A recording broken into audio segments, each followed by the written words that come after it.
ya. Jadi untuk mengakalinya kita pakai tutup botol. Bisa juga pakai nih, hasilnya juga akan sama. Kita coba sekarang. Belum lanjut, silahkan subscribe dulu bagi yang belum subscribe. Jangan lupa tekan tombol loncengnya agar kita bisa saling berbagi. Oke, kita lanjutkan ke videonya.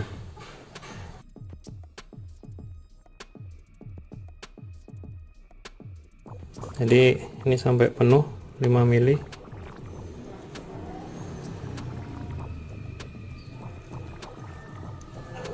Masukkan. Selanjutnya masukkan larutan yang satunya.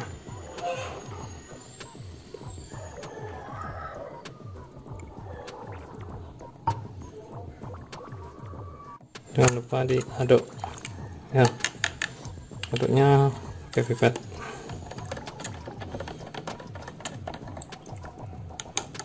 Nah, kalau sudah, kita ukur dengan TDS meter. Jadi untuk memastikan,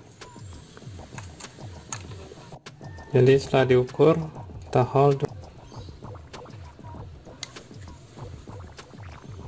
Hasilnya adalah 105 kali 10, jadi 1050 ppm.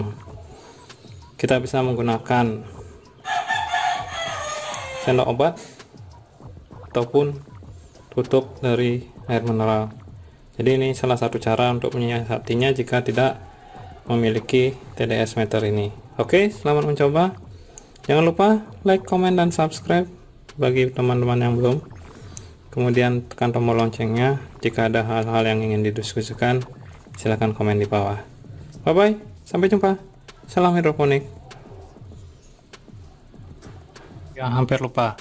Untuk beberapa merek terkadang hasilnya tidak seperti ini. Mungkin hasilnya bisa lebih besar atau malah hasilnya ppm-nya di bawah dari 1000.